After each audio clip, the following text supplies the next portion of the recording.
안녕하세요. 무슨 생각하고 지내 무생지 6화 시작하겠습니다. 저는 고성입니다. 네, 안녕하세요. 김무입니다. 또 한 달 만에 녹음실에서 만났습니다. 네, 잘 지내셨습니까? 잘 지내고 있었습니다. 아니, 미소가 심상치 않은데? 저희가 지난 시간에 시간을 꽉 차게 바쁘게 보냈다는 얘기를 했었잖아요. 네. 근데 거짓말처럼 어어. 지난달보다 더 배로 바쁜 시간을 보내고 돌아왔습니다. 아하. 네. 뭐 새로운 일이 또 많이 생기셨나요? 네, 여러 가지 사건, 사고들이 많이 생겨서 그 상황들을 잘 대응하느라고 정신없이 지내고 있었습니다. 건강은 잘 챙기고 있으십니까? 네, 잘 챙기고 있습니다. 점점 저는 느끼는 게 건강을 관리를 해야 정신도 바르게 서는 것 같아요. 몸이 맞아요. 피곤하고 아프면 자꾸 마음도 울적해지고 약해지고 하는 것 같아서. 맞아요. 울고 계십니까 지금? 지난주에 울었어요. 웃는 게 아닌데. 지난주에 너무 바쁜데 몸이 또 음음. 결국 음. 살짝 고장 나서 약간 엉엉 울고 그러고 다시 잘 털고 그 잘 차리고 울음은 있습니다. 서러움입니까? 어 그 체력적으로 지칠 때 올라오는 서러움이었던 것 같습니다. 음. 음. 괴로웠나 봐요. 자기 자신이 마음에 안 들어서 괴로웠던 겁니까? 그게 요즘에 제가 겪고 있는 일들이 평소에 만나지 않던 사람들을 계속 만나게 되는 일들이 있었거든요. 하나는 고성한테도 얘기했지만 저희 동네 재개발 문제가 생겨 가지고 음. 재개발 반대 대응을 하는 일들을 하고 있는데 인제 평소에 제가 보지 않았던 만나 보지 않았던 어떤 인간상들을 마주하게 되는 거예요. 그러니까 만나 보지 않았던 건 아니지만 소통을 긴밀하게 최근에 하지 않았던 사람들, 주로 인제 동네 아저씨, 할아버지들이랑 같이 일을 하고 있는데 되게 언어가 다른 상황에서 일을 하다 보니까 누가 막 "별로다." 막 "잘못했다." 이게 아니라 음. 이해받지 못하는 상태에서 또 저는 젊은 사람으로서 할 일들이 많이 주어져서 음. 그런 부분들에서 좀 부대끼면서 지내고 있었어요. 음. 음. 그런데 체력까지 인제 한계점이 오니까 여러 가지로 갑자기 막 음. '한계다.' 이런 마음이 올라오면서 몸이 아파 버리고 그러니까 음. 지쳐서 뿌eng. 평소에 나의 주변에 있는 사람들과 전혀 다른 배경을 가지고 다른 언어 습관을 가진 사람들과의 커뮤니케이션의 맞아요. 어려움이었던 거죠? 네네. 맞습니다. 그렇군요. 보통은 재개발한다면 좋아하겠지만 좀 반대를 하게 되는 이유를 또 간단하게 말씀을 해 주시면 또 이해하기가 쉬울 것 같아요, 듣는 분들이. 음. 저는 보통 상황에서도 재개발을 하면 재개발에 대해서 어 아주 마냥 긍정적인 음. 입장은 아니긴 했거든요. 워낙에 오래된 장소들을 좋아하고 옛것이 그것 그대로 좀 잘 살려지는 방식의 도시 재생이나 이런 부분들을 긍정적으로 생각하는 편이어서 갑자기 건물을 다 부시고 뭔가 새로 무조건 다 부시고 새로 짓는 것에 대해서는 다 옳다고 생각하지는 않는 경향도 있는데 음. 저희 동네에 생긴 그런 재개발 이슈가 이제 서울시에서 신속통합기획이라는 이름으로 만든 사업인데 주민들의 소수가 찬성을 해도 순식간에 이제 많은 상황들이 진행될 수 있는 그런 방식의 어떤 사업이 나왔고 그게 주민 참여형이라고 말을 하지만 사실은 주민들에게 정보가 잘 닿지 않는 상황에서 진행되기 쉬운 구조로 되어 있다는 점에서 좀 잘못된 부분이 있다고 느낀 것도 있었고 또 저희 동네가 그렇게 노후되지 않았는데도 그 노후도에서 통과가 된 거예요. 그래서 얼마 전에 지어진 새 건물이 있기도 한 구역이고 제가 사는 빌라도 지어진 지 얼마 안 된 건물이거든요. 그런데 인제 주민들의 몇 퍼센트만 찬성을 하고 시간이 지나서 조합이 생기면은 이제 이 구역이 사라질 수도 있다라는 부분들을 듣고 좀 깜짝 놀란 것도 있었고요. 이게 또 그래서 재개발이 된 후에 생기는 어떤 경제적인 이득이 매우 특수한 층에만 가기 때문에 또 문제가 되는 거죠. 네네네. 맞아요. 음. 이게 보니까 주민들 다수에게 이익이 가는 방향의 사업이 아닌 것 같더라고요. 음. 그랬습니다. 그런 일들을 통과하시면서 몸도 아프시고 네. 울기도 하고 그랬군요.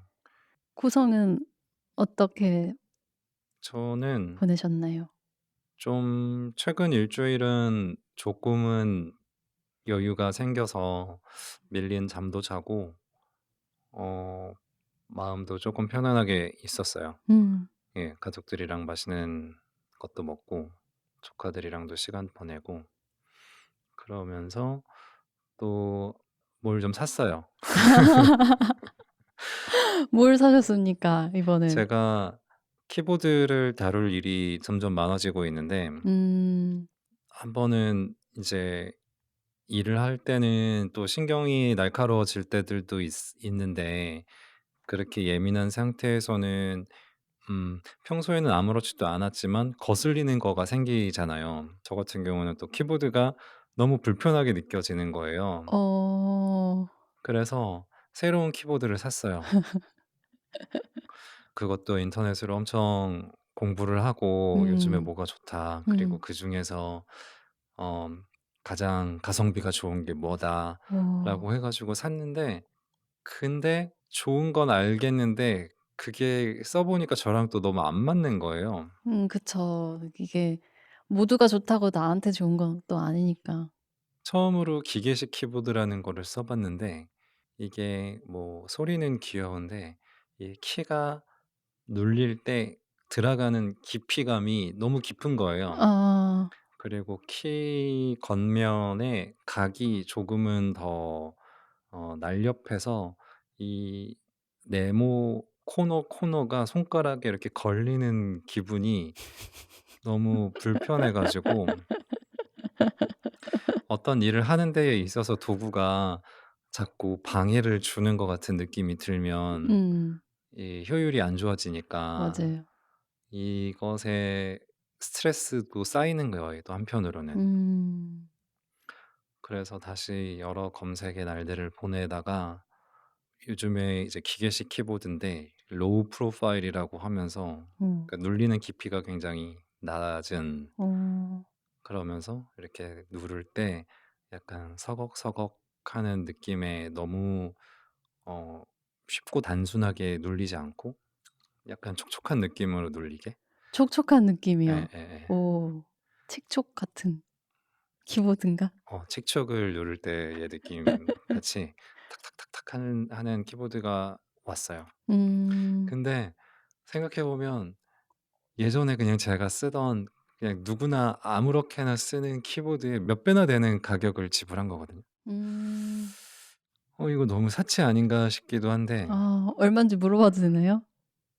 해외 배송을 했는데 네. 이제 한화로 따지면 그게 한 17-18만 원 정도 할 거예요. 네네. 그러니까 제가 사본 그쵸. 몇만 원이면 사잖아요 음 키보드. 그쵸. 음. 싼 거는 2만 원, 3만 원이면 다 사는데 뭐 한 5 개는 사고도 남을 돈으로 한 개를 산다는 게 되게 큰 결심을 하게 했지만 음. 한 번 실패를 했잖아요. 네. 근데 또 어정쩡하게 했다가는 실패를 또 할 것 같고 나한테 맞는 것에 대해서 소모되는 돈이 더 많아질 것 같아 가지고 그런 실패의 비용까지 얹어서 그냥 사는 거다라고 맞아요, 맞아요. 스스로를 음. 정당성을 좀 부여하면서 일단 이틀을 써 봤는데 매우 만족스럽습니다. 오 축하합니다. 그래서 방해 요소들이 좀 줄어든 느낌이 들어서 음. 어 좋은 것 같아요. 일을 할 때는 장비가 뜻하는 대로 딱딱 몸에 맞아야 진행이 잘 돼 가는 것 같아서 음. 좋습니다. 그래서 그게 뭐냐면 멜긱이라고 하는 브랜드에서 나온 음. 키보드인데 O2 오투? 예 산소할 때 그 O2로 해 가지고 진짜 참 그 촉촉함을 어떻게 잘 살리려고 했었던 게 음 컨셉인가? 음 갑자기 키보드에 약간 덕질 아닌 덕질처럼 파고들었었어요, 최근에는. 근데 기계식 키보드가 깊이감이 깊게 눌려지는 거는 이유가 있는 거예요? 제가 잘 몰라 가지고. 저도 잘 몰라요. 어 근데 그냥 대부분의 기계식 키보드들은 일반적으로 우리가 쓰는 이런 노트북의 키 높이보다는 훨씬 훨씬 더 두껍죠. 두툼해 가지고 이렇게 소리도 훨씬 더 크던데. 타이프라이터처럼 타자기처럼 탁탁탁탁탁탁 음. 누르는 어떤 재미들이 있다라고 많이들 하는데 누르는 재미를 음 그 깊이감에서 느끼시나 보다 보통은.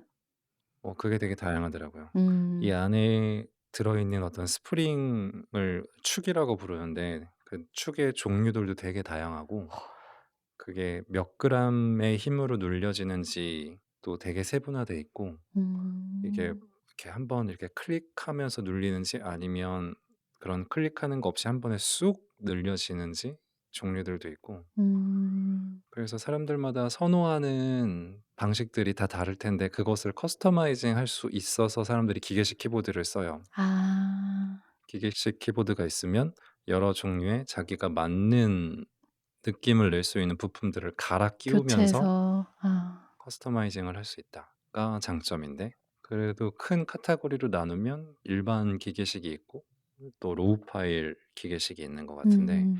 선택지는 로우 파일 기계식이 확실히 적어요.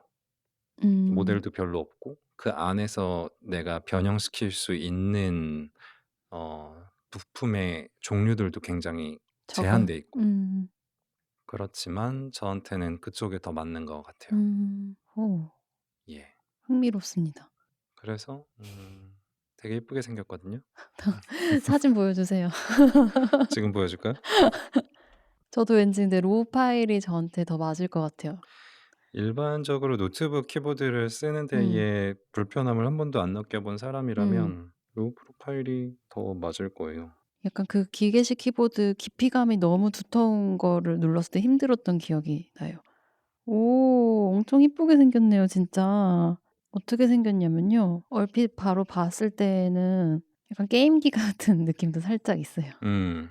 약간 살짝 조이패드 느낌이죠. 네 조이패드 느낌이 있고 색깔이 엔터키랑 ESC 키에만 색깔이 들어가 있는데 ESC에는 이제 붉은색 그리고 엔터키는 파란색이 있는데 이게 되게 옛날 기기들에서 느껴지는 색감의 붉은색과 파란색이어 가지고 약간 옛날 전자기기의 감수성이 좀 있는 것 같아요. 그게 음. 매력적입니다.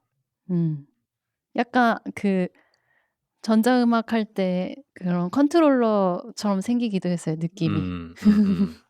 잘 산 것 같은데요. 일단 비주얼적으로 저도 마음에 듭니다.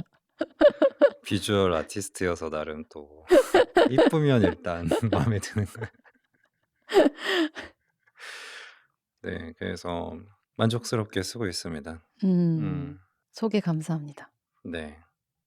저 근황으로 아까 했던 얘기에 쪼끔 덧붙여도 돼요? 아니 제가 아까 그 재개발 반대하는 운동 때문에 힘들다고 좀 찡찡댔잖아요. 근데 고성 얘기를 듣다 보니까 고성이 키보드 사서 즐거웠던 얘기를 듣다 보니까 생각해 보니 이제 새로운 사람들을 만나서 좀 다르니까 겪는 스트레스도 있긴 있었는데 일단 우리 동네에서 일어나고 있는 일이고 이웃들을 새롭게 제가 알게 되는 거예요. 그리고 인제 주로 돈 얘기 중심으로 뭔가 "뭐가 손해다." 막 재산 중심으로 얘기를 하니까 그런 얘기를 들을 땐 제가 되게 스트레스를 받는데 틈틈이 되게 열심히 일하시는 총무님 한 분이 계시는데 그분이나 어떤 틈틈이 개인 대 개인으로 얘기할 기회가 생길 때에는 어떤 분은 되게 마을을 나랑 비슷한 가치관으로 또 사랑하고 계시고 '마을의 텃밭들을 어떻게 가꿨으면 좋겠다.' 막 이런 생각들을 하고 계신 분들을 만나기도 했거든요.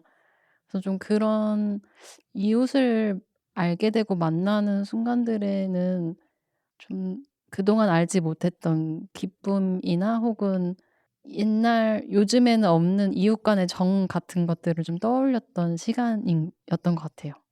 네. 그래서 이런 음. 근황도 너무 부정적인 것만 말한 것 같아서 긍정적인 것도 얘기를 갑자기 하고 싶었습니다. 그런 지척에 누가 살고 있는지 교류가 있으면 더 동네가 애정이 갈 것 같아요. 네. 길 가다가 저기 저분 저 선생님이다." 이러고 가 어어. 길 가면서 아는 사람들이 엄청 늘어난 거예요. 음. 그래서 그게 좀 재밌는 일인 것 같아요. 예.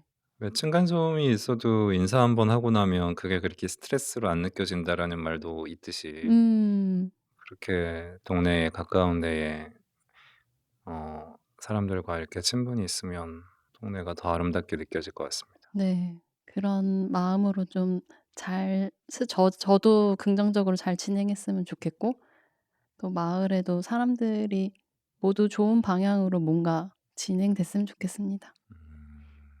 끈끈해지겠네요, 이 일을 겪고 나면. 그럴 것도 같아요. 음. 음. 저는 지난 시간에 우리가 카를로 루벨리의 책을 인용을 하기도 하면서 시간에 대한 이야기들을 우리가 나누긴 했는데 네. 이 책을 너무 짧은 호흡으로만 다루고 간 것 같아서 맞아요. 아쉬웠어요. 그쵸? 음 저도 그렇고 김모 씨도 아쉬워하는 게 있었기 때문에 조금 더 이번 화에서 이야기를 해 보고 가면 좋을 것 같다 생각했습니다. 네. 좋습니다. 그래서 준비했습니다. 시간은 흐르지 않는다 특집. 따라란. 뚜둥. 그래서 이 책은 제목만으로도 눈길이 가잖아요. 시간은 흐르지 않는다. 음. 우리가 흔히 직감적으로 아는 내용을 반하는 문장이기 때문에 뭐 '시적 허용인가?' 싶기도 하고 실제로 책 자체도 되게 시집처럼 음. 생기기도 했어요.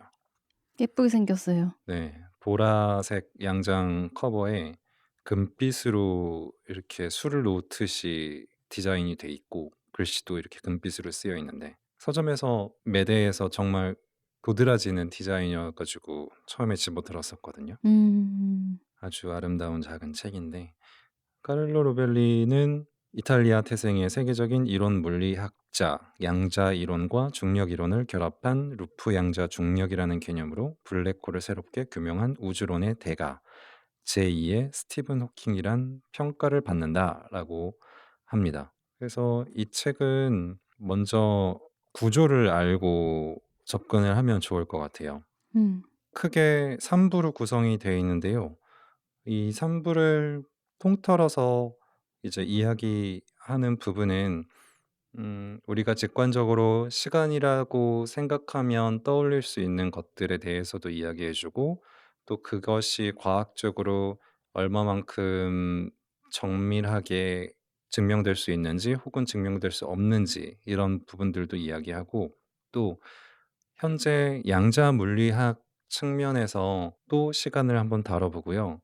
그리고 그러니까 시간은 우리의 하나의 개념일 뿐이고 이 세상에 이 우주의 우주적인 시야로서의 시간을 바라봤을 때 시간이 과연 존재하는지를 이야기하면서 인간은 왜 시간이라는 것을 감각을 하는지를 한번 질문을 던져보는 방향으로 이제 마무리가 돼간다고 저는 읽어요. 음. 네. 그래서 이게 총 3 부로 나눠져 있고 첫 번째는 아까 이야기했던 대로 우리가 시간이라고 부르는 구조들에 대해서 말을 하고요. 2 부는 이 우리가 이 세상에서 그런 구조들의 끝까지 한번 가 보는 거죠. 음. 그리고 3 번은 잃어버린 시간으로의 회귀 파트가 됩니다. 음. 그래서 이제 1 부부터 한번 짚어 보자면요. 1-1 따란. 여기는 이제 유일함의 상실 파트입니다. 시간은 유일하지 않는 거예요. 산 꼭대기에서의 시간과 산 밑에 평지에서의 시간은 다르게 흐른다는 거를 이야기하고 있어요. 음. 아주 정밀한 시계로 측정을 하면은 그것이 다 다르다는 걸 알 수가 있는 거죠. 음. 그리고 심지어 이렇게 높이가 차이가 많이 나지 않고 그냥 손가락 정도의 길이에서도 결국에 과학적으로 시간은 다르게 흘러갈 수 있다. 모든 시계들은 고유한 시계이고 각자만의 위치에 따라서 시간은 또 다르게 흘러간다라는 말을 해 주고 있고요. 음. 1-2 방향의 상실이 나옵니다. 유일한 과거와 미래를 구분하는 법칙이 음. 이 물리학에서는 연력학 제2 법칙이라고 하거든요. 네. 과거와 현재, 미래 어떤 시간성을 나타내려면 거기에는 방향성이 있어야 돼요. 근데 어떤 방향성을 나타내 줄 수 있는 것은 연력학밖에 없다. 열은 차가운 물체에서 뜨거운 물체로 이동할 수 없다라는 사실만이 과거와 미래를 구분짓는다고 합니다. 1-3으로 가겠습니다. 네. 거기에는 현재의 끝이 나옵니다. 이거 거시적인 맥락에서 이야기를 하는 거고요. 음. 많이 움직일수록 시간은 느리게 흐른다고 합니다. 1970년대의 제트기 실험으로 밝혀졌어요. 움직이는 물체는 정지해 있는 물체보다 더 짧은 시간을 경험한다. 한 장소에는 하나의 시간만이 존재하는 게 아니다라는 것이 밝혀진 거죠. 음. 이거는 그냥 시계를 놓고 제트기 안에다가 시계를 놓고 해본 다음에 그 시계들을 비교하면 나오는 거니까. 저 그 과학 시간에 했던 거 음. 실험하는 그림이 항상 보였던 것 같아요. 음. 음. 시계는 시간의 흐름을 보여주는 건데 이런 음. 환경적인 다름에 노출을 시킨 다음에 시계가 달라진 걸 확인하니까 나한테도 제트기를 운전하는 사람한테도 지금이라는 건 당연히 직감적으로 존재하는 거지만 서로한테 지금이 다른 거예요. 음.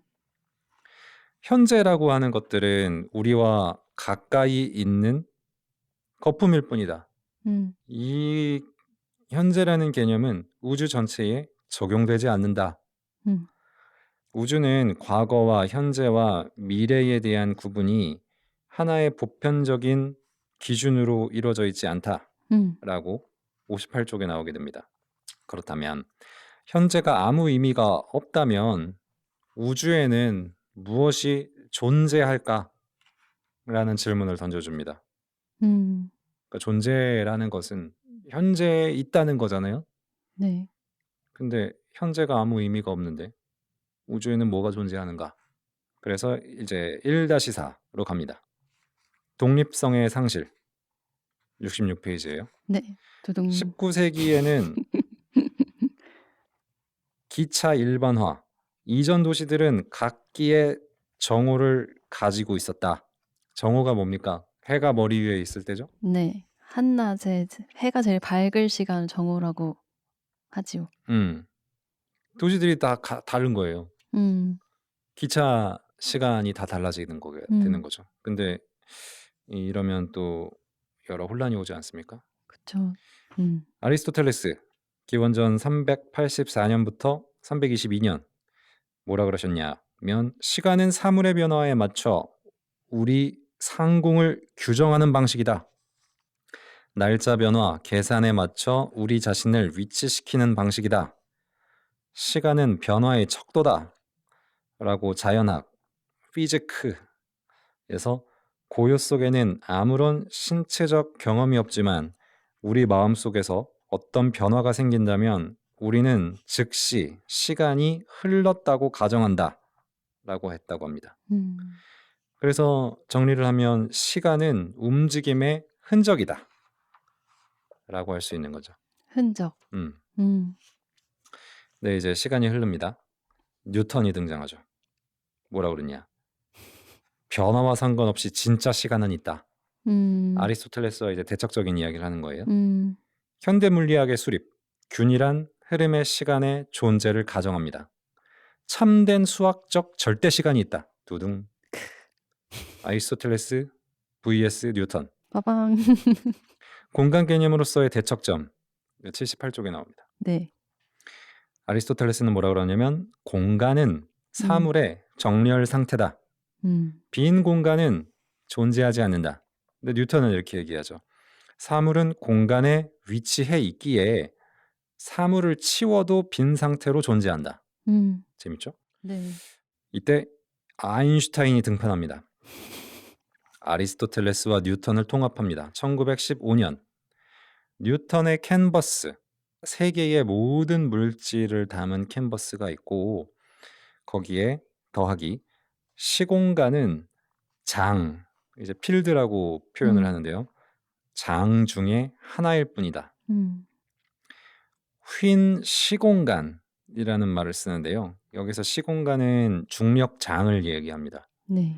다른 장들과 상호작용을 하며 모든 물리적 현상의 리듬을 정하는 이 세상은 위대한 춤을 구성하는 역동적 요소다. 87쪽에 나옵니다. 일타강사 선생님 같습니다. 예, 내용을 집중하지 말고 약간 듣기만 하면 그럴 수 있죠. 네네. 아인슈타인 1916년에 공간과 시간의 최종적 설명이 될 수 없다는 걸 알았습니다. 이게 양자역학이 남아 있어서 중력장에도 양자적 특성이 있어야 했습니다. 1-5로 넘어갑니다. 시간의 양자, 양자역학으로 얻은 발견들에 대한 이야기가 이루어져 있고요. 거기에는 첫 번째로 입자성을 이야기합니다. 시간에 대한 입자성인 거죠. 네. 뭐든지 간에 측정을 하려면 연속적인 것이 아닌 특정값, 다시 얘기하면 어떤 알갱이가 있어야 돼요.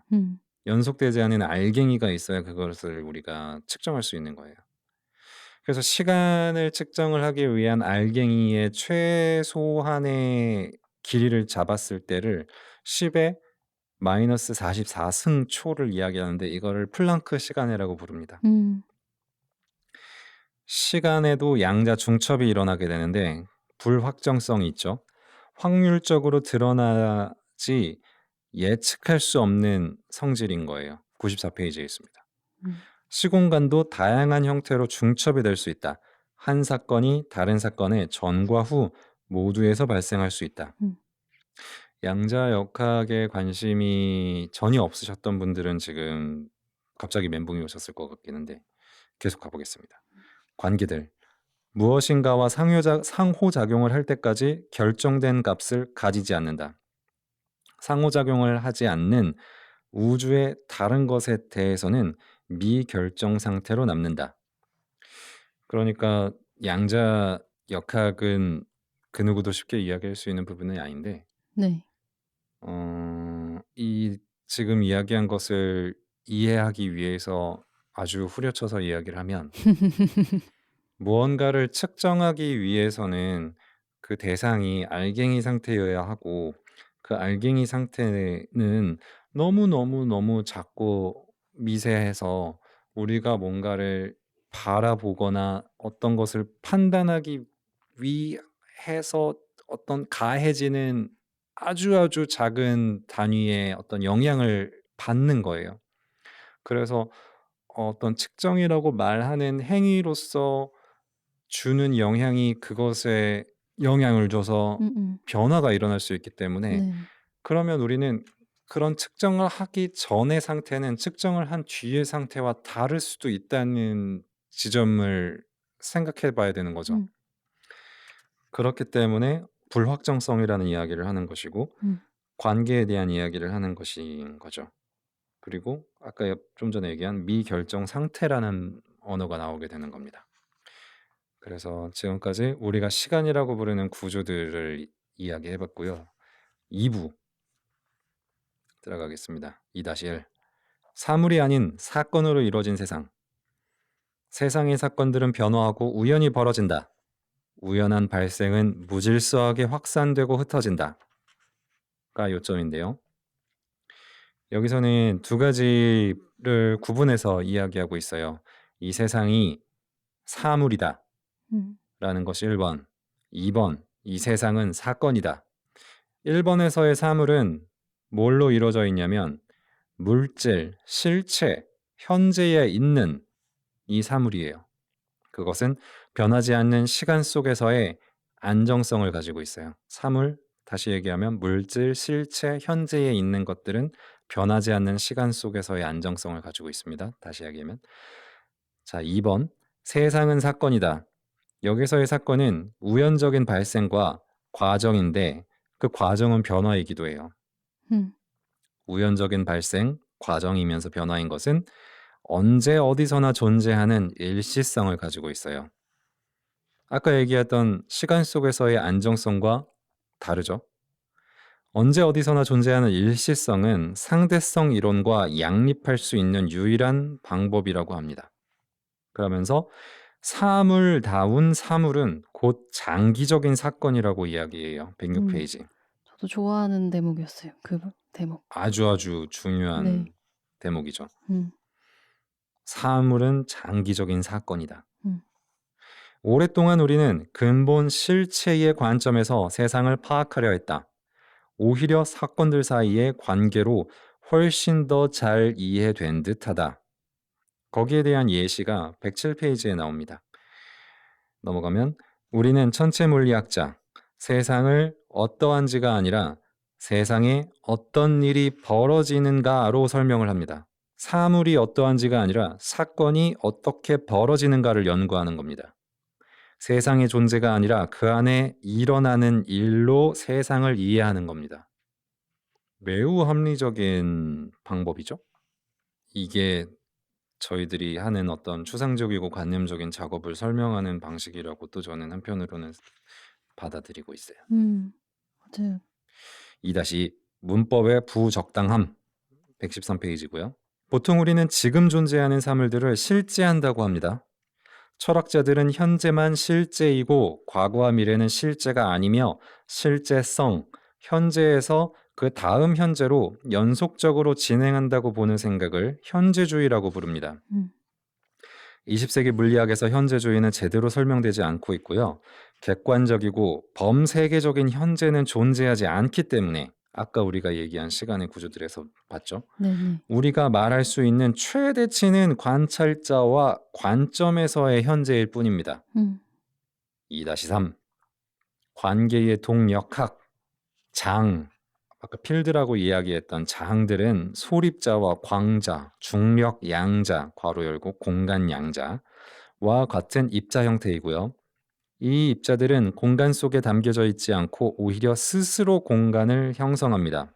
세상의 공간성은 입자들 간에 성립하는 상호작용의 네트워크와 다름없다. 이 상호작용이 세상의 사건이고 방향도 없고 선형적이지도 않은 시간의 최소 기본 형태라고 말합니다. 이게 이제 이 세상의 마지막 남은 시간의 것들이었고요. 3부로 넘어갑니다. 그러니까 지금까지는 내가 알고 있던 시간이 사라져간다. 이게 맞나? 시간에 대한 의심을 엄청 키웠죠. 근데 왜 우리는 시간을 시간이라고 느끼지? 이제 3부에서 다가가게 됩니다. 네. 시간의 원천 3-1 시간은 무지 149쪽이에요. 세상의 기본 문법에는 없지만 그냥 등장하는 것들이 있습니다. 140쪽. 이거는 예를 한번 들으면서 짚어가면서 이야기하면 재밌을 것 같아요. 네. 그냥 등장하는 것들이 뭐가 있을까요? 풀밭에 앉아있는 청년 무리, 이들이 무슨 게임을 할지 결정하고 팀을 짠다. 무리 중에 가장 적극적인 친구 2명이 차례로 팀원을 설정하고 홀짝 맞추기로 어느 편이 먼저 게임을 시작할지 정했다. 지루한 과정이 끝나서 2팀이 만들어졌다. 근데 이 과정 전에 2팀은 어디에 있었을까? 그 어디에도 없다. 팀을 정하는 과정에 등장한 것이다. 이런 게 그냥 등장한 거예요. 위아래는 우리에게 익숙하지만 세상의 기본 방정식엔 없다. 그렇다면 어디에서 온 걸까? 우리 주위에서 끌어당기는 땅에서 오는 것이다. 위와 아래는 우주의 어떤 상황에서 예를 들어 근처에 질량이 큰 무언가가 있을 때 등장한다. 높은 산에 오르면 흰 구름에 덮인 계곡이 보인다. 구름 표면은 하얗게 빛난다. 계곡 쪽으로 걸어가 보자. 공기가 점점 습해지고 뿌옇게 흐려진다. 하늘은 이제 더 이상 푸르지 않고 어느새 구름이 듬성듬성 낀 곳에 다다른다. 선명한 구름 표면은 어디로 간 걸까? 사라졌다. 사라지는 과정은 점진적으로 나타나고 안개와 고지대의 깨끗한 공기를 구분하는 표면 따위는 없다. 아까 본 건 환영이다? 아니다. 멀리서 보았던 광경이다. 잘 생각해보면 모든 표면이 그렇다.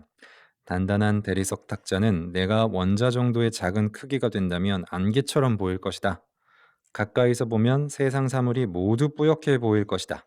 산이 사라지고 평원이 시작되는 곳은 정확히 어디일까? 어디서 사막이 끝나고 사바나가 시작될까? 우리는 세상을 커다란 조각으로 잘라놓았다. 우리는 세상이 중요한 개념들이 상당한 규모로 등장하는 곳이라고 생각한다. 우리가 생각하는 어떤 개념들이 사실은 현상 속에서 계속 등장하는 것들을 받아들인다는 그런 맥락으로도 생각해 볼 수 있을까요? 여기 있는 이 예시들을? 우리한테가 그러니까 등장이라는 것은 우리한테 등장하는 것뿐이라는 거죠. 그러니까. 우리.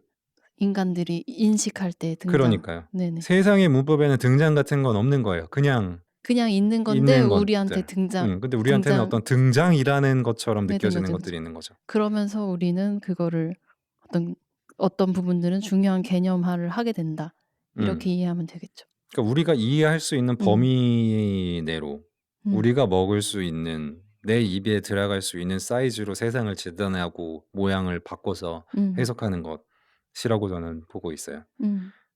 그렇기 때문에 우리는 되게 무지하다고 볼 수도 있는 거죠. 음. 3-2 152쪽입니다. 우리와 세상의 나머지, 그러니까 우리를 제외한 모든 세상 사이에는 물리적 상호작용이 있습니다. 세상의 모든 변수가 우리나 우리가 속한 세상과 상호작용하지는 않습니다. 3-2가 관점이에요? 맞습니다. 네. 변수도 우리를 알아보지 못하고 우리도 마찬가지이겠죠. 음. 결론. 세상의 배열이 분명 다른 배열임에도 우리에게는 동등해 보이는 이유가 이거예요. 다시 되짚으면 물리적 상호작용이 있긴 하지만 이 세상의 모든 것과 상호작용하지 할 수도 없고 우리가 그 차이가 겁나 크거나 겁나 좁거나 하면 우리가 앞에서 이야기했던 등장의 개념처럼 그것은 우리를 알아보지도 못하고 우리도 그것을 알아보지 못합니다. 상호작용을 못하죠. 네. 그렇기 때문에 우리는 그냥 동등하게 보는 거예요. 그 알아보지 차이를 못하니까 그 특수함을. 모르는 거예요. 예를 들면 나와 물 한 컵, 나랑 내 눈앞에 물 한 컵이 있습니다. 이것은 세상의 두 조각이에요. 우리 사이에는 상호작용이 있지만 이 물 안에 분자 하나하나의 움직임과 나와 이 물컵 사이의 상호작용은 무관하다고 볼 수 있어요. 너무 차이가 커요. 또 다른 예는 나와 먼 은하가 있어요. 이 역시도 세상의 두 조각입니다.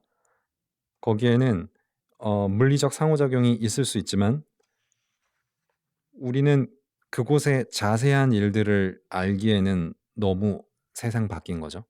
그래서 무시할 수 있어요. 무시할 수 있는 정도예요.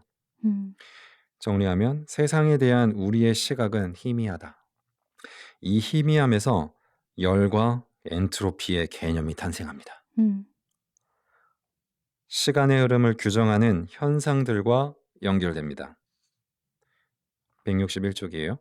공간과 시간을 주체의 관점을 무시하고 외부로부터 세상을 설명하면 수많은 것들을 말할 수 있겠지만 세상의 중요한 어떤 측면을 간과하게 됩니다. 우리에게 주어진 세상은 내부에서 본 세상이기 때문이죠. 어떤 경험을 하건 우리는 이 세상에서 마음, 뇌, 공간의 어느 지점, 시간의 어느 순간 안에 있어요. 우리는 외부에서 본 세계의 시간 구조와 우리가 보는 세상의 측면을 혼동해서는 안 돼요. 그걸 말하고 있습니다. 자, 3-3 특수성에서 나오는 것. 엔트로피의 예, 167쪽. 세상을 돌아가게 하는 것은 에너지가 아니라 낮은 엔트로피의 근원이다 라고 합니다. 낮은 엔트로피가 없으면 에너지는 균일한 열로 약해지고 세상은 열평형 상태에서 잠들 것이다.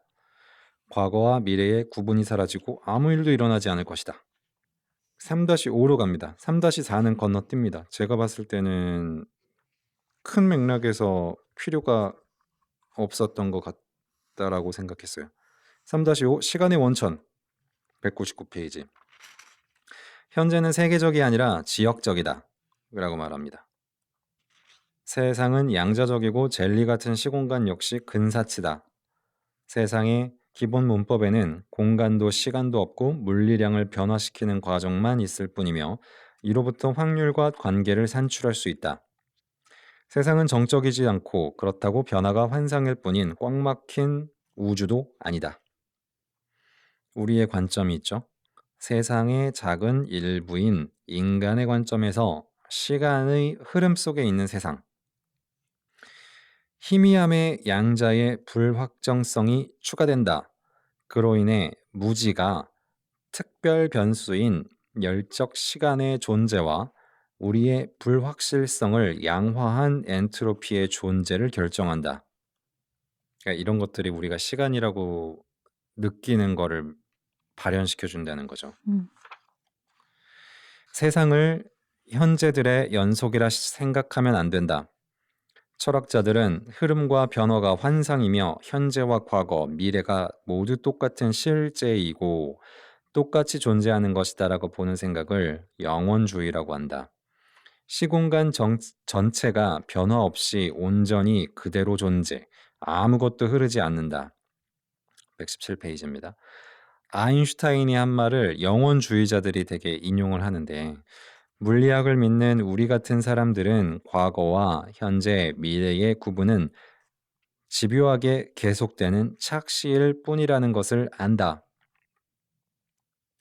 블록 우주라는 말이 등장합니다. 블록 유니버스. 우주의 역사는 블록. 한순간에서 다음 순간으로의 흐름은 환상에 지나지 않는다. 라고 말해요. 그런데 까를로 로벨리는 그렇게 생각하지 않는다.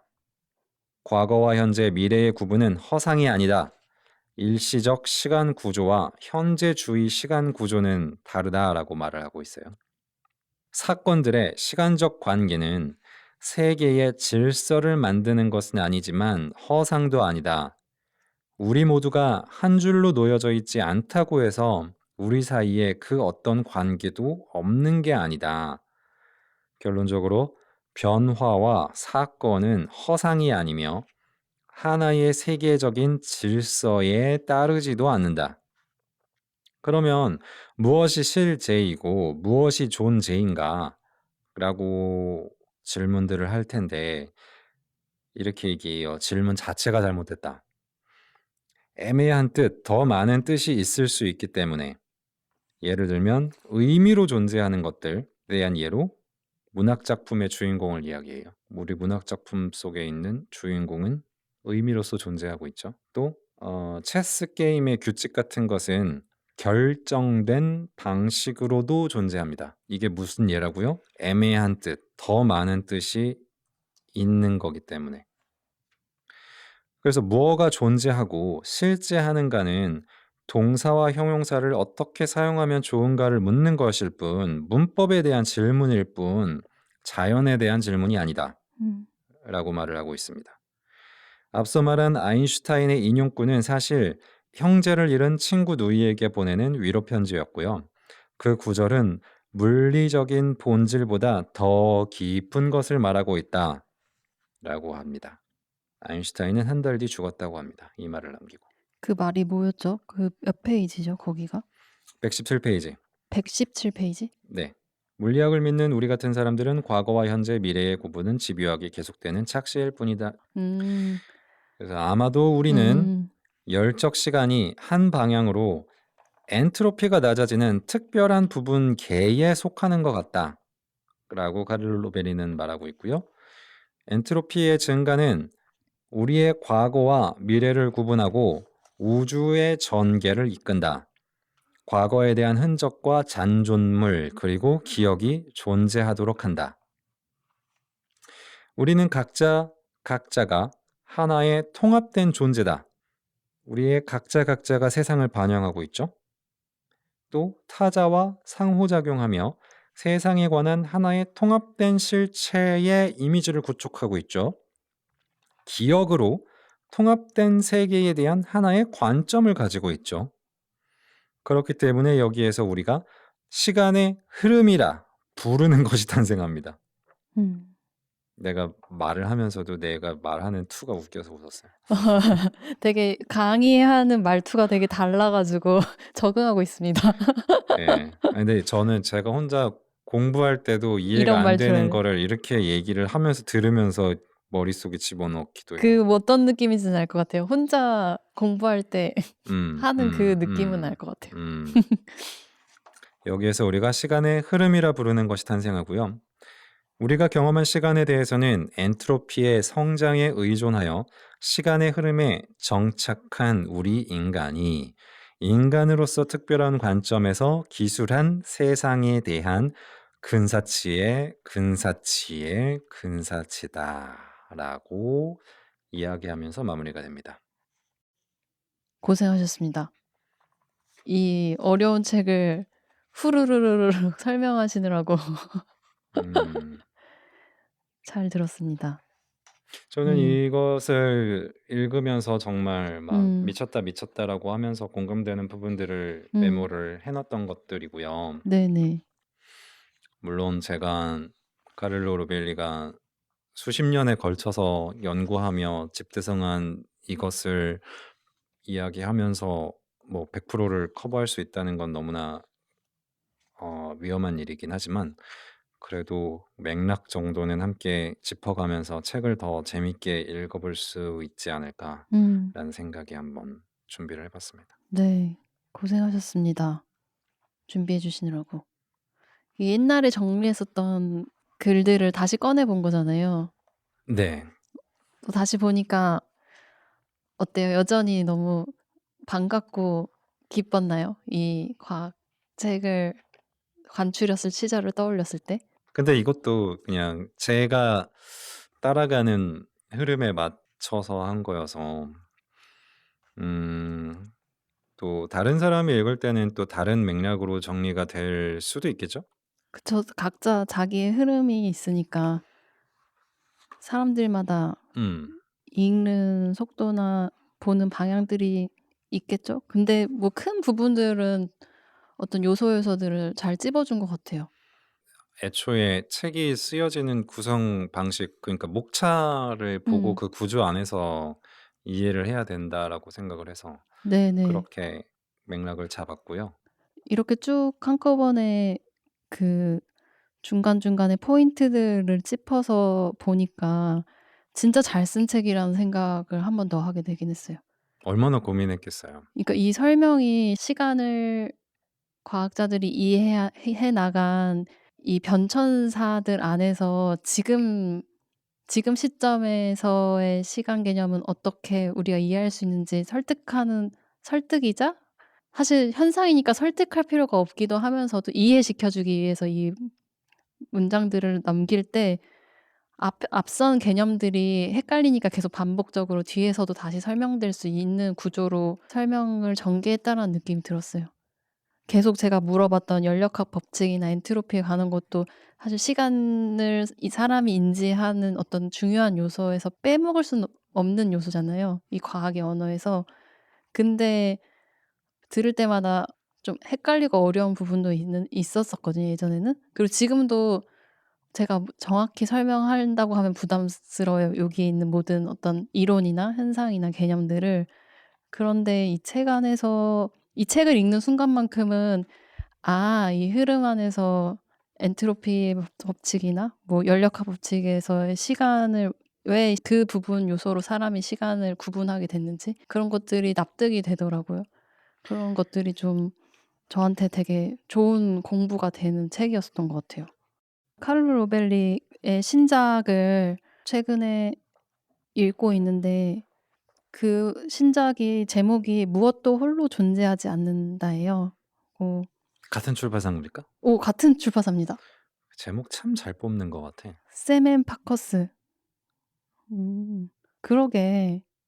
그래서 이 무엇도 홀로 존재하지 않는다도 궁금해서 사서 읽어 보고 있거든요. 근데 이 책은 과학에 대한 얘기가 있는 게 아니라 이 카를로 로벨리가 유럽의 여러 신문에 기고한 글들을 모은 책이에요.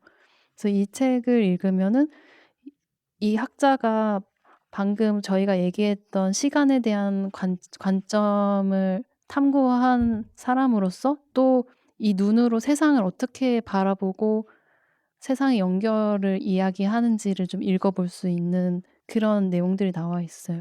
장자의 일화가 담긴 얘기도 있고 예술가의 어떤 작업에 대한 얘기도 있고 전쟁을 바라보는 관점에 대한 이야기도 있고 그래서 굉장히 정치적으로 어떤 우리가 하나의 하늘 아래 살고 있고 그 하나의 하늘 안에서 공동체를 바라볼 때 서로 죽이지 않고 함께 살아가는 법을 배울 수 있는 그런 관점을 바꾸는 연습을 계속 해야 된다는 이야기들이 담겨 있다고 저는 좀 느꼈어요. 그래서 그런 부분들이 굉장히 반가웠고 아직 끝까지 읽진 못했는데 나중에 다 읽어 보고 또 한번 소감을 전해 보겠습니다. 좋습니다. 이번 무생지 6화에서는 연약하고 임시적인 것들을 이야기해 봅니다. 작년 6월의 자료들에 대해서 한번 이야기해 보죠. 네. 좋습니다. 김우 씨부터 갈까요? 네. 저는 작년 6 월에 뭘 올렸는지 보니까 사진 3 장이랑 글귀 하나랑 또 읽었던 책 페이지 2 장이 폴더에 올라와 있었어요.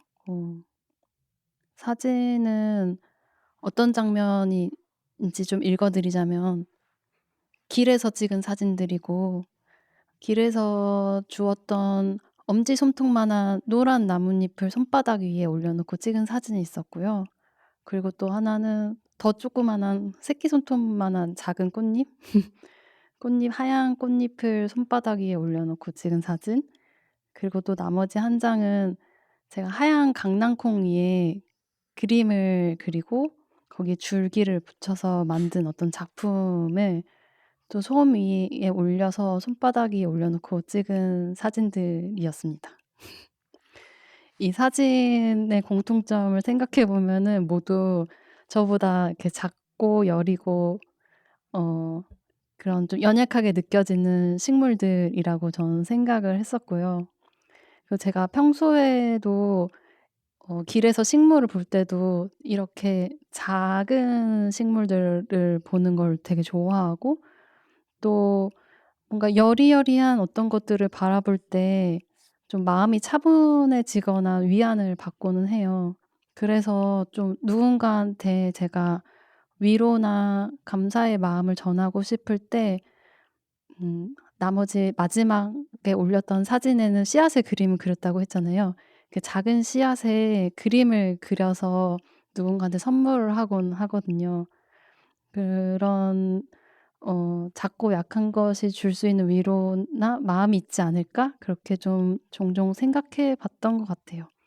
그래서 인제 이런 사진들을 보고 제가 쓴 글귀를 보니까 '나는 이맘때쯤에 이 6월 기록으로 연약함에 대한 이야기를 좀 남기고 싶어 했나 보다.'라는 생각을 하게 됐어요. 근데 인제 이때 근데 이 연약함이란 것은 뭐 보통 연약함이라고 하면은 좀 나약하고 결핍된 상태를 말하기도 하지만 저는 그중에서도 좀 이 무언가가 들어올 수 있는 여백이나 아직 좀 다 채워지지 않은 가능성의 자리들을 좀 사유해 보고 싶었던 것은 아닐까? 그런 생각이 들었었고 근데 이때 좀 더 인제 다음 글귀나 이런 걸 설명하기에 앞서서 고성에게도 먼저 좀 질문을 해 보고 싶은데 어 혹시 그냥 연약한 상태라는 말을 들었을 때 이게 막 딱 정의가 되지 않더라도 그냥 구체적인 맥락을 아직 모르더라도 그냥 이 단어만 들었을 때 떠오르는 장면이나 뭐 느낌 같은 게 있는지 좀 궁금해요.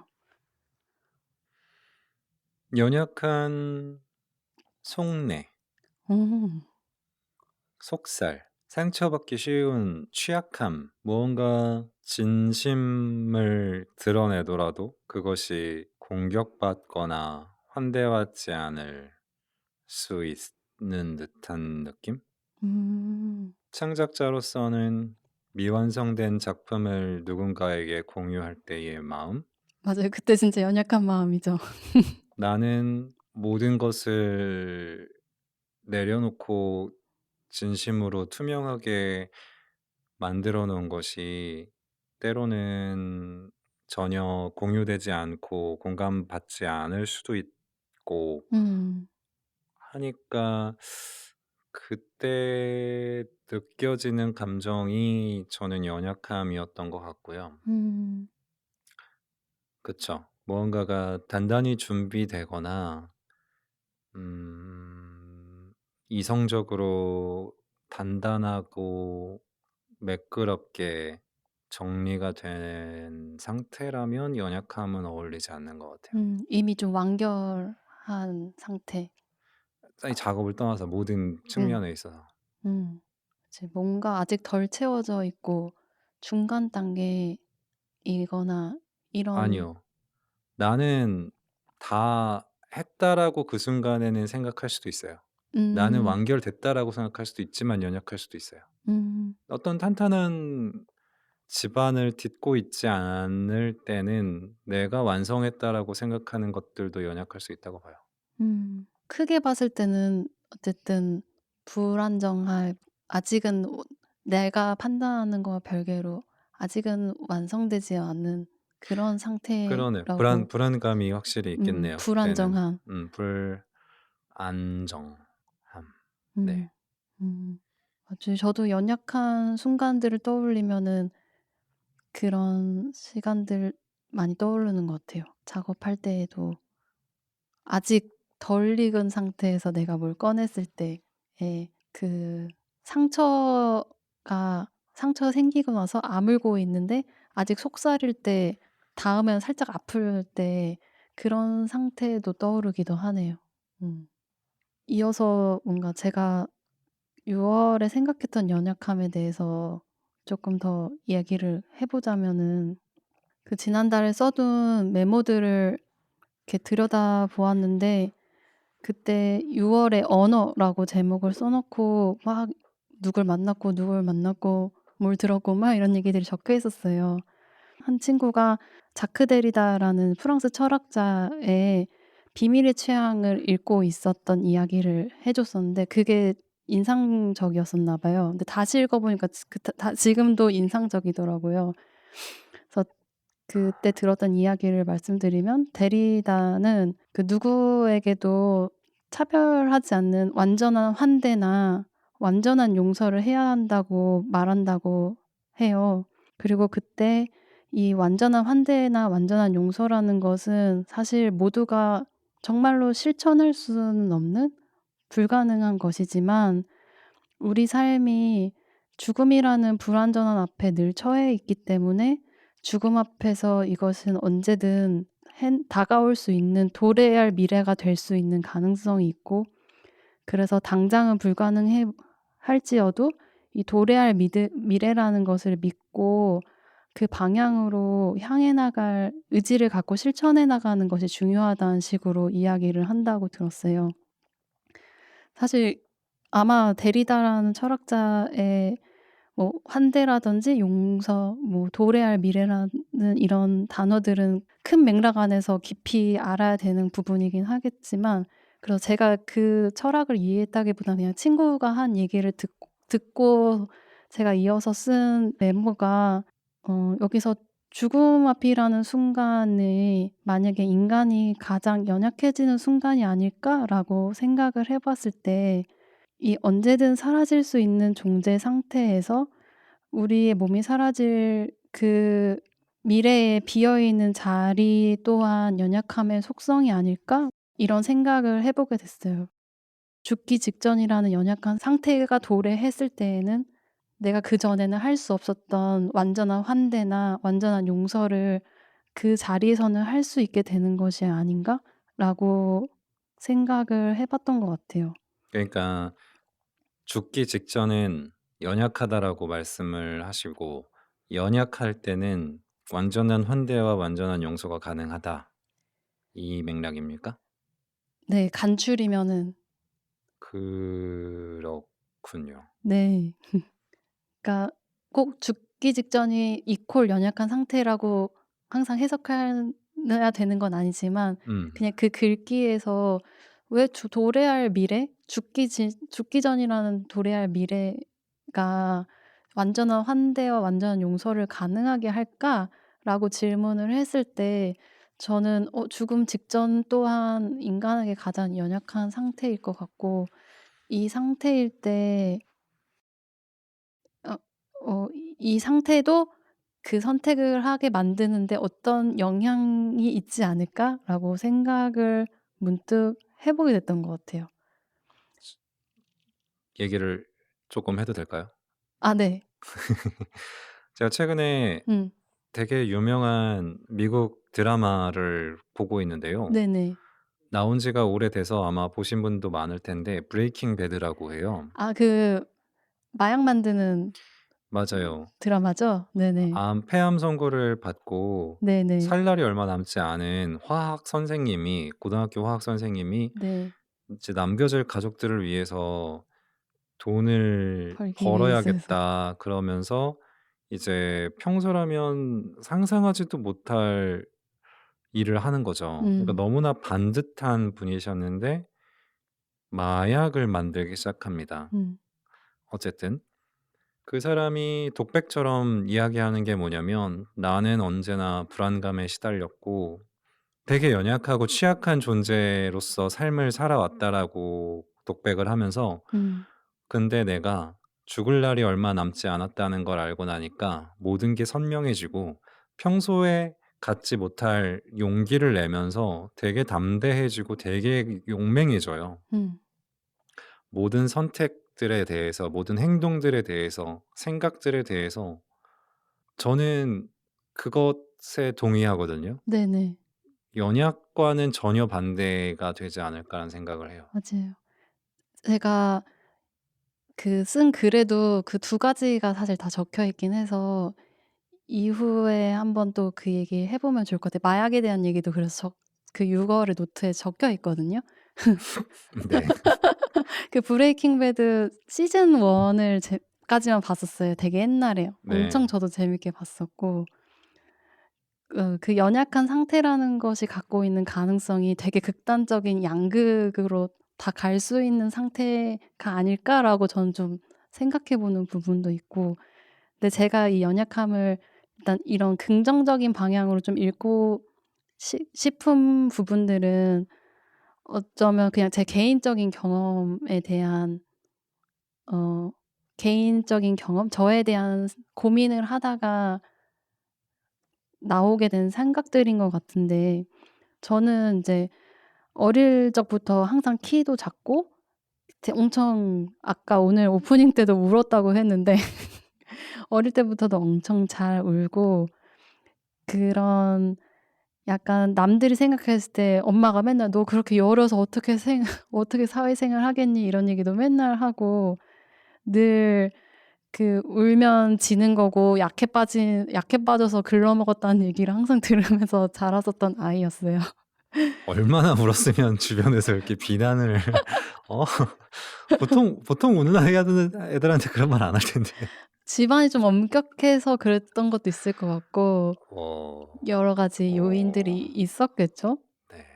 그리고 제가 어떤 그 얘기들을 크게 생각하고 크게 기억하고 있는 다른 좋은 칭찬도 많았겠지만 특히나 상처받으면 계속 곱씹고 그 일만 크게 생각하는 그런 식의 취약한 부분이 있는 사람이었던 것 같기도 하네요, 얘기를 들어보니까. 그래서 인제 그래서 저는 사실 어릴 때 강함을 되게 좋아하고 남자처럼 더 굴기도 하고 남자애들이랑 놀 때도 한편으로는 다 이겨 먹고 싶어 하고 막 엄청 달리기 막 남자애들 저도 막 괴롭히고 막 이러기도 했었거든요. 그래서 저의 어떤 약한 부분들을 계속 좀 감추고 강하게 보이고 싶어 하는 그런 경향들이 있었던 것 같아요. 근데 그게 계속 컴플렉스로 저한테 남아 있어서 어 그 내가 약한 상태일 때 자꾸 강한 척하려고 할 때 더 아프게 되고 어 그런 충돌들을 그런 충돌적인 경험들을 하다가 어른이 되면서는 본능적으로 되게 여린 어떤 사물이나 그런 풍경들을 보면서 제가 되게 좋아하고 위안을 받고 있고 그리고 작업에서도 그런 작은 소리에 귀 기울여 보려는 작업을 하게 되고 그러면서 제 자신도 이렇게 들여다보게 되는 거예요. 그러니까 옛날에는 부끄럽고 숨기고만 싶었던 여러 가지 나의 연약하고 취약한 부분들을 그런 과정을 거치면서 점점 먼저 꺼내 보고 마주해 보고 노력을 해 보는데 그거를 드러내고 진실되게 말하려고 노력하는 순간부터 오히려 더 제가 더 자유로워지고 그런 나는 약하지만 진실한 관계가 생기면서 나를 내가 보호받는다는 느낌, 나 스스로를 보호할 수 있다는 생각도 더 강해지고 점점 내가 누군가를 이길 수 없음을 인정을 할 때 그게 오히려 할 수 있는 몫이 생기고 강해진다고 좀 느꼈었던 것 같아요. 그런 경험들이 어떤 연약함의 가능성에 대해서 계속 질문을 하게 되고 혹은 스스로가 계속 갈망하게 되는 부분들이 생겼던 것 같고 해방감이랑은 다릅니까? 해방감도 있어요. 음. 네. 오히려 뭔가 신뢰나 해방감이 더 많이 들었던 것 같아요, 그런 과정들을 겪으면서. 그래서 그런 경험들에서 어떤 연약함이라는 게 내가 엄청 약해 있고 취약해 있을 때 한없이 삐뚤어지기도 하지만 반대로 그것을 있는 그대로 받아들이려고 노력하고 오히려 정직하게 드러내고 전달하려고 노력할 때 누군가는 그거를 짓밟으려 하고 무시하려 하고 놀리려 하지만 또 누군가가 잘 들어주는 사람을 만날 때 그걸로 인해서 제가 점점 더 '성장하고 있다.'라는 경험들을 하게 된 것 같아요. 유대감입니까? 유대감도 생기는 것 같습니다, 그럴 때. 혹시 근데 고성은 이렇게 자신의 어떤 취약함이나 약함을 감추려 하지 않고 진실되게 누군가한테 드러냈을 때 혹은 작업일 수도 있고 그랬을 때 더 아까 말한 해방감이 들었거나 뭔가 더 강해졌다고 느꼈던 경험이 있어요?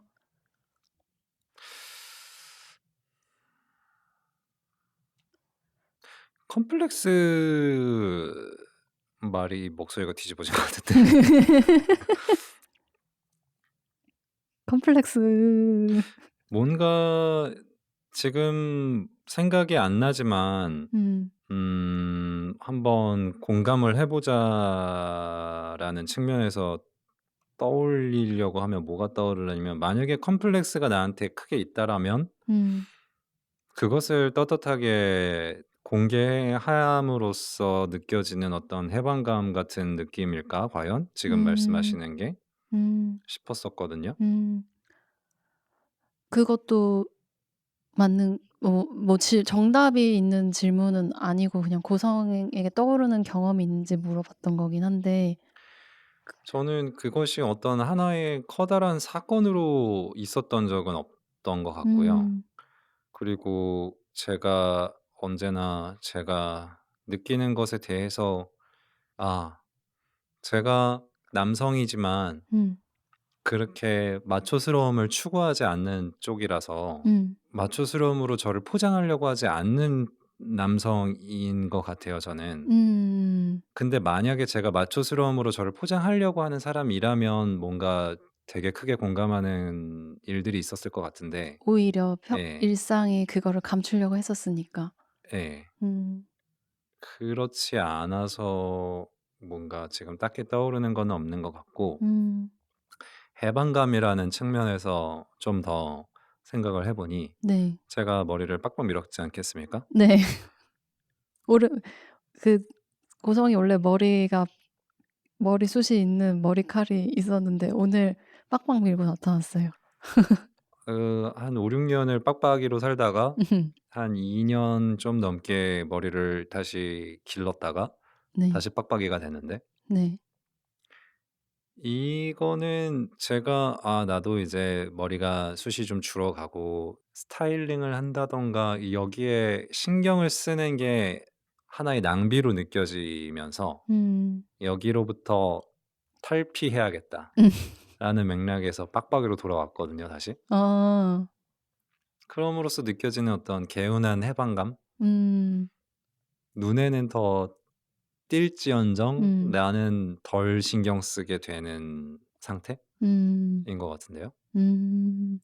빡빡이라는 그러니까 대머리? 음. 대머리라는 표현이 괜찮은 표현인 거죠? 혐오 표현입니까 이것도? 모르겠어요. 요새 하도 그런 게 많으니까. 저는 헷갈린다. 이거를 네. 이센스라고 아십니까? 이센스? 네. 래퍼. 잘 모릅니다. 이센스라는 래퍼가 있어요. 네. 빡빡이에요. 네. 근데 유튜브에서 이게 수년 전에 나왔던 건데 네. 어린이들이 네. 유명한 연예인들을 앞에다 놓고 근데 어린이들은 이 사람이 누군지 몰라요. 그러면서 그냥 대화를 하게 하는 거예요. 그런 순진한 시선으로 이 눈앞에 있는 존재한테 이런 거 저런 거를 막 물어봐요, 어린이가. "머리는 빡빡이에요? 대머리예요?" 이래요. 근데 그때 이센스가 한 대답이 너무 멋있었어요. 뭐예요? "나는 대머리가 될 빡빡이야." 아 대머리라고 말하는 이미지가 확실히 있나 봐요. 그쵸? 부정적인 이미지가 맞는 것 같긴 그쵸. 합니다. 음.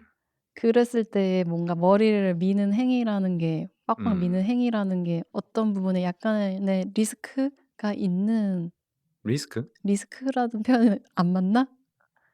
그러니까 머리를 미는 행위가 주는 그 해방감이 사람들이 대머리를 부정적으로 보는 시선에도 불구하고 나는 머리를 밀었기 때문에 해방감을 느끼는 건가요? 아. 저는 사람의 시선으로부터의 해방감이 아니고요. 네. 그냥 제가 머리를 스타일링을 그러니까 숱이 없어져 가는데 숱이 많은 것처럼 하려고 하는 노력에서부터의 해방감이랄까? 물론 아 그것도 타인으로부터의 시선이 있긴 있네요. 네네. 어. 숱이 많아 보이고 싶은데 그러지 않아서.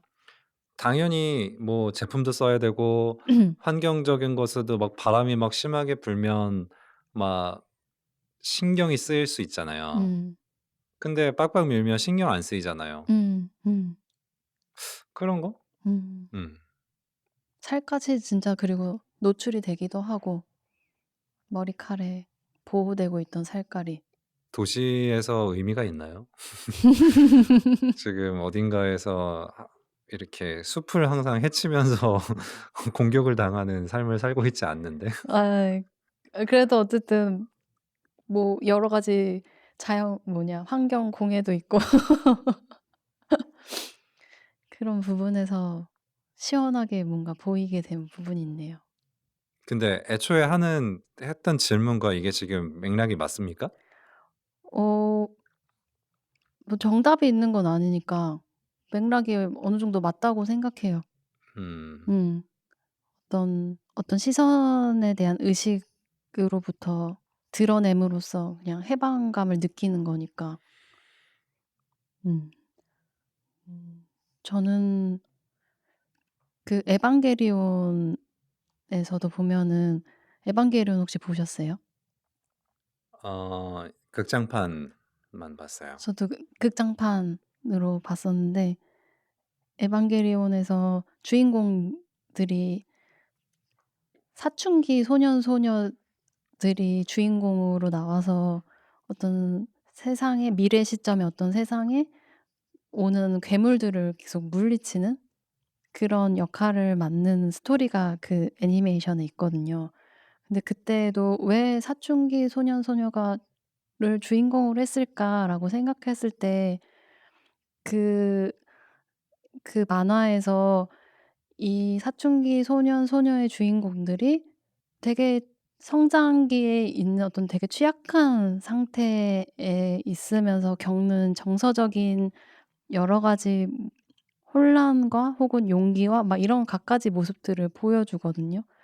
그 애니메이션을 보면서도 이 취약한 상태의 사람이 한도 끝도 없이 자기 안에 갇혀 있다가도 혹은 그 취약함을 뚫고 그 말랑말랑하기 때문에 더 큰 에너지를 낼 수 있는 어떤 가능성들을 보여줄 수 있다고 생각해서 '그 시기에 어떤 존재들을 주인공으로 한 게 아닐까?' 그런 생각도 했었거든요. 그런 부분에서 저는 어떤 연약함을 누군가는 어 결핍적인 것이라고 생각하지만 그 결핍적인 상황들의 빈 공간이 언제든 또 가능성으로 될 수 있다라는 부분들을 계속 꿈꿔보고 싶었던 것 같아요. 제가 그 작년에 올렸었던 책은 지지난 화에도 한번 언급했었던 메리 올리버란 작가의 긴 호흡이라는 책의 어떤 페이지를 올렸었는데요. 생각해 보니 작년 6 월에 이 책을 읽기 시작했었어요. 음. 그래서 그때부터 올해까지도 계속 보고 또 보고 있었구나 음. 라는 생각도 했었고, 그래서 그 책에서 읽었던 부분을 한번 읽어 드려도 괜찮을까요? 네. 음. 네, 펜과 종이 그리고 공기 한 모금이라는 엄청 긴 시 같은 수필의 한 부분인데요. 내 기록은 어법과 리듬에서 극도의 정확성을 띈다. 옛날에 쓴 공책에서 이런 기록을 찾을 수 있다. 나무들을 본다. 자신의 몸을 빛의 기둥으로 만들고 있는. 그보다 최근 공책에는 이런 글이 있다. 언어의 정제된 고통이 그를 지나갔다. 때때로 일반적으로는 이해할 수 없는 일정의 사적 속기도 있다. 6, 8, 92, 형은 처음으로 프로빈스 렌즈에서 코요테들과 맞닥뜨리고 개 짖는 소리와 흡사한 소리를 들은 날에 대한 기록이다. 속기나 문구는 모두 기록한 순간과 장소로 돌아가기 위한 것이다. 이건 매우 엄밀한 의미에서 하는 말이다. 기록은 그게 무엇이든 내가 그걸 쓴 이유가 아닌 느낌의 체험으로 나를 데려간다. 이건 중요하다. 그러면 나는 그 아이디어, 곧 그 사건의 의미에 대해 돌이켜 생각하기보다는 아이디어가 나오기 이전부터 생각할 수 있게 된다. 내가 공책에서 포착하고자 하는 건 논평이나 생각이 아니라 그 순간이다. 그리고 완성된 시 자체에서 포착하고자 하는 것도 물론 이와 같은 경우가 아주 많다. 흉내 집박이에게 그의 노래에는 말이 결여되어 경박하다고 말할 사람이 어디 있겠는가. 쉼표. 물고기 모양 그림이 있어요. 굴뚝새가 더 나은 집을 꿈꿀 거라 생각하는가? 쉼표. 당신은 본 적이 없을지라도 백조들은 존재한다. 심지어 지금도 알을 깨고 햇살 속으로 나오고 있다. 그들은 자신이 누군지 안다. 쉼표. 당신은 언제가 되어야 당신 자신을 포함해 세상을 걸어가는 모든 연약한 존재들에게 조금이나마 연민을 품게 될까? 그리고 이 뒤에 쭈쭈쭈쭉 하고 이런 호흡으로 어떤 문장들이 계속 이어지는데 제가 찍은 부분은 요 페이지였습니다. 어느 라인이 가장 좋으셨습니까? 찍은 페이지에서. 저는 그 자기의 기록이 어법과 리듬에서 리듬이 중요하다고 얘기를 했던 그 부분도 좋았고, 그리고 이제 그 이후에 짧게 이렇게 툭툭 던지는 문구들 중에서 네, 당신은 언제가 되어야 당신 자신을 포함해 세상을 걸어가는 모든 연약한 존재들에게 조금이나마 연민을 품게 될까? 이 부분들이 왠지 저한테 콱 와닿았었던 것 같아요. 그래서 여기서도 연약한 존재들이란 말 적혀 있네? 라고 생각을 했었던 것 같고. 그 공유해 주셨을 때도 봤지만 당신은 언제가 되어야 당신 자신을 포함해 세상을 걸어가는 모든 연약한 존재들에게 조금이나 연민을 품게 될까? 라고 읽히거든요, 저는. 말 그 말투 흉내낸 거예요? 이런 말투로 말했을 거라고 생각한 약간 거예요? 비아냥대고 있거든요, 제가 음. 볼 때는. 아니면 조금 빈정상했어. 마음에 안 들어. 지금 그 당신이. 음. 혹은 당신이라고 불릴 그 놈들이. 음. 같은 마음이십니까? 약간 여러 가지 복잡한 심경이 담겨 있는 문장인 것 같아요. 그 뒤에도 막 써 있는 문구들이 약간은 좀 제가 꼬여 있다고 느낄 수 있는 그런 부분들이 있더라고요. 뒤에도 읽어 보니까 뭐 음. 우리 삶의 주요 등장인물들이 죽으면 무언가로 대체될까? 아니면 대체제 말고 다른 게 있을까? 마음은 찢어지는 게 찢어지지 않는 것보다 낫다. 지식에 심취한 사람들의 위험. 소로는 여기서 헨리 데이빗 소로예요. 어우. 는 완벽한 표본을 얻기 위해 나방에 가스를 주입한다. 오듀보는 안락해오라기의 심장에 바늘을 꽂는다. 뭔가 약간 디스네. 약간 래퍼네. 인간이 환경을 바라보는 관점에 대해서 좀 자조적이기도 하면서도 반성적이기도 하면서도 하지만 동시에 연민이라는 말을 쓴 게 저는 연민이 사랑이라고 저는 생각하거든요. 음. 그래서 한편으로는 스스로를 연민한 어떤 애정 섞인 그런 감정이 스스로나 이 사람들을 연민하고 싶은 본인의 의지가 좀 다 섞여 있는 다고 저는 좀 그렇게 읽혀서 그쵸. 자기는 연민을 품고 있으니까 비난할 수 있는 거죠. 저는 자기도 연민을 하고 싶은데 다 연민하지 못해서 이런 음. 꼬인 말이 음. 나왔다고 생각을 해서 아 여기서의 당신은 나이기도 하구나 그러면. 네네네네. 그래서 사람들이 어떤 것을 안다고 생각하는 부분에서의 음 부분들을 좀 꼬집는 부분도 있는 것 같고 그래서 음. 앞에서 자기 기록이 오히려 무언가를 정확히 알았다라는 말보다 그것보다 어법과 리듬에서 더 정확성을 띈다고 설명하고 싶었던 것 같아요. 그 느낌을 포착하는 게 더 중요한 게 아닌가? 내가 알았다는 고 생각하는 것보다 음. 그렇게 이 말들을 읽었고 음. 그랬을 때 우리가 어떻게 보면은 무언가를 알아서 힘이라는 것도 물론 물리적으로 극명하게 힘이 없는 것과 힘이 있는 것이 드러나지만 이 인간사 안에서는 어떤 기준이나 잣대로 그것들을 계속 우열을 계속 가르잖아요. 내가 더 할 수 있고 얘는 못하고 음. 혹은 이거는 못생긴 거고 이건 예쁜 거고 막 계속 상대적인 이 상황 안에서 누군가는 되게 취약한 사람이 돼 버리고 음. 누군가는 되게 강한 사람이 되어 버리고 그런 여러 가지 기준들을 결정짓는 어떤 인간의 뭐 개념이나 어떤 문화 같은 것들에서 쪼끔 더 털털 내려놓고 흉내짓박이가 노래를 부르는데 그걸 보고 말이 결여됐다고 경박하다고 누가 생각해. 그냥 흉내짓박이의 노래는 노래지."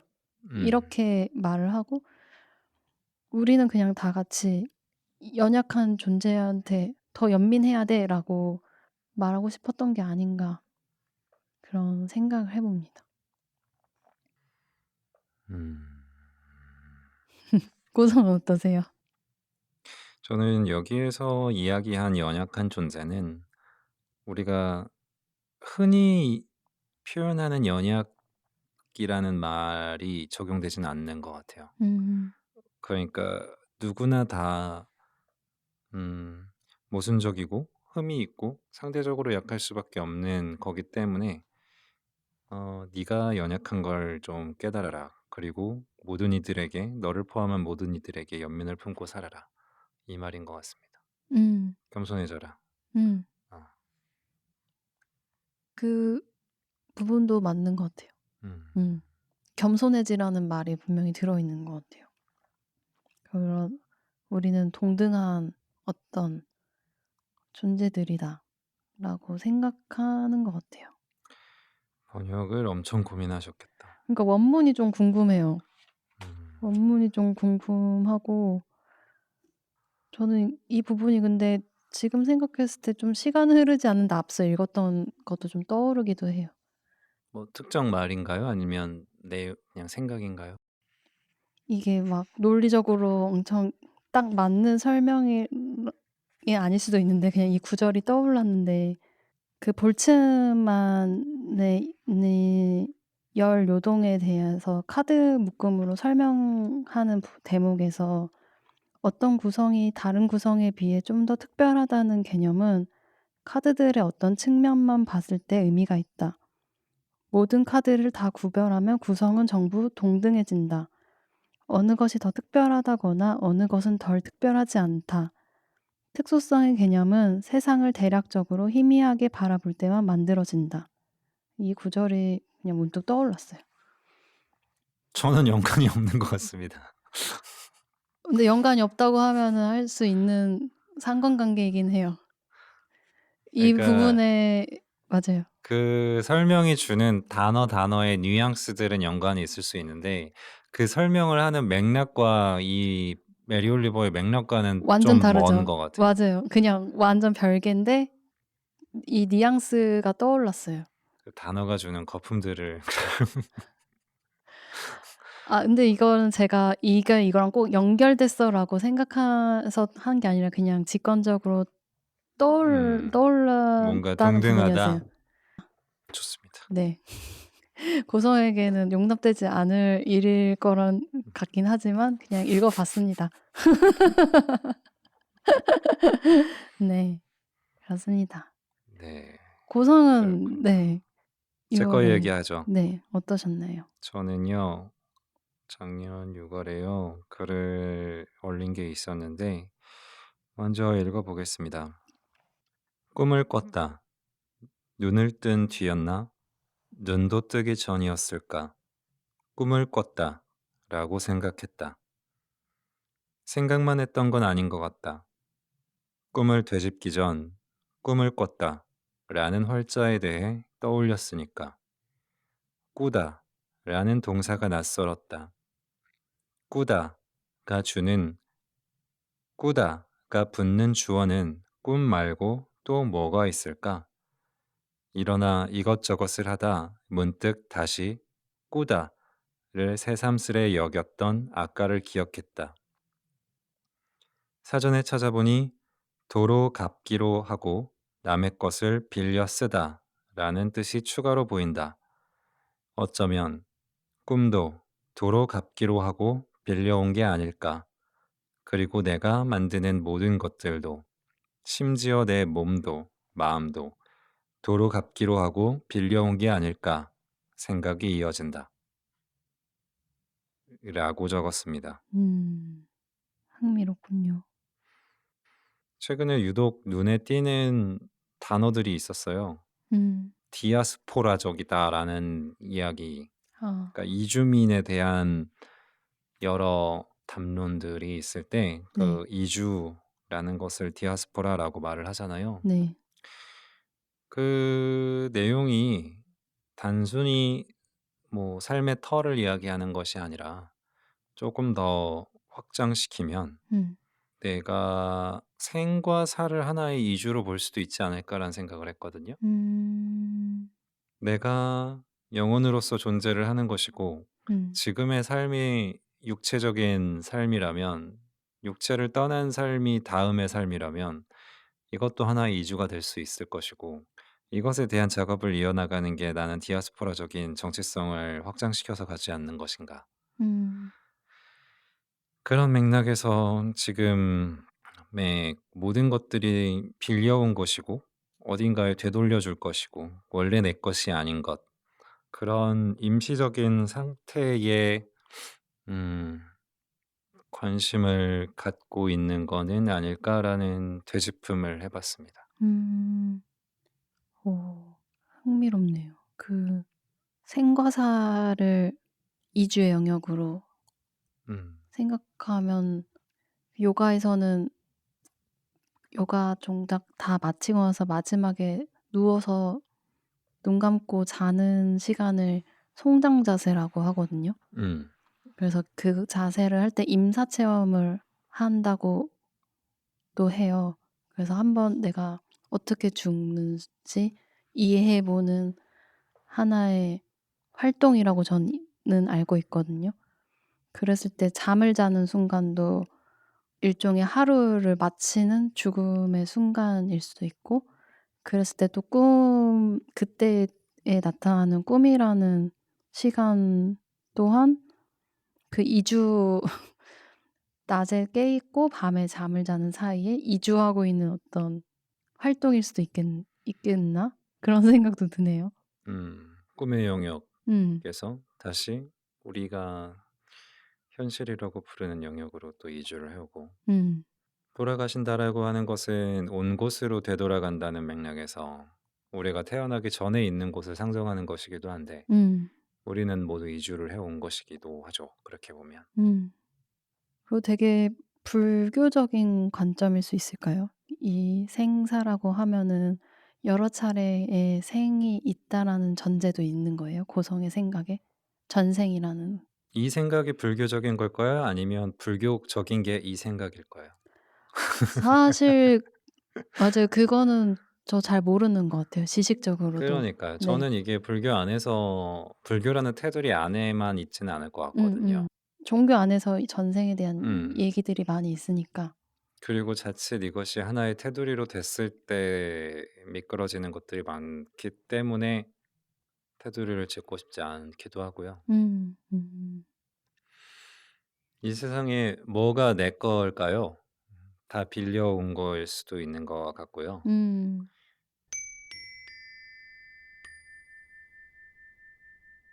저희 그러면 이번 6월은 이렇게 마무리를 하면 좋을 것 같고요.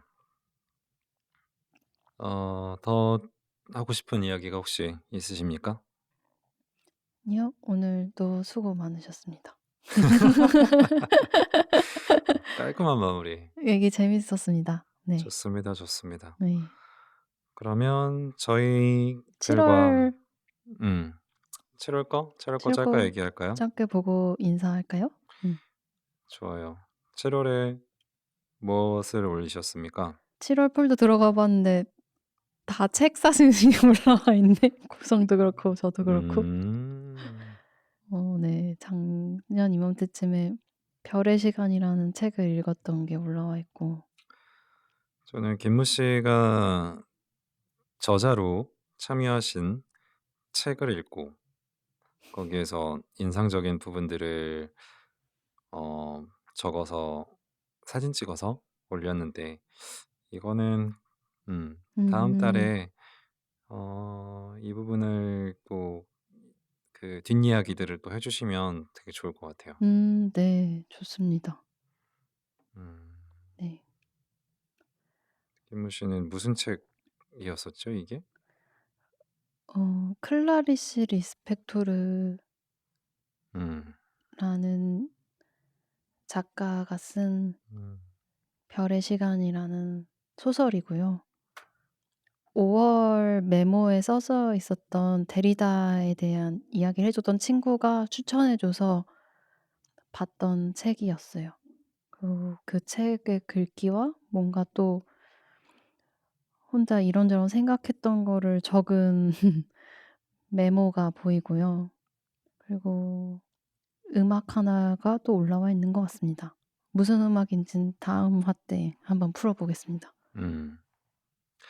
좋습니다. 그러면 날도 이제 점점 더워져요. 여름인데 한 달 또 잘 살고 어떻게 살았는지 무슨 생각을 했는지 또 나눠 보도록 합시다. 네. 여러분들의 생각도 기다리고 있습니다. 저희 이메일 주소는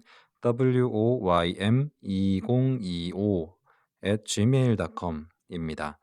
뭐 방송에 대한 피드백도 좋고요. 또 어떤 요청도 좋고 어떤 이야기든 나눠 주십시오.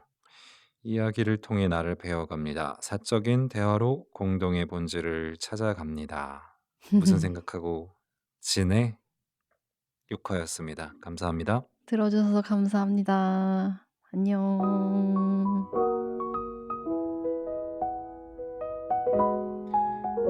저는 제가 그 정답을 모르기 때문에 계속할 수 있는 것 같아요. 모르고 그냥 내가 이것을 왜 좋아하는지에 대해서 왜 계속 나누고 싶어 하는지에 대해서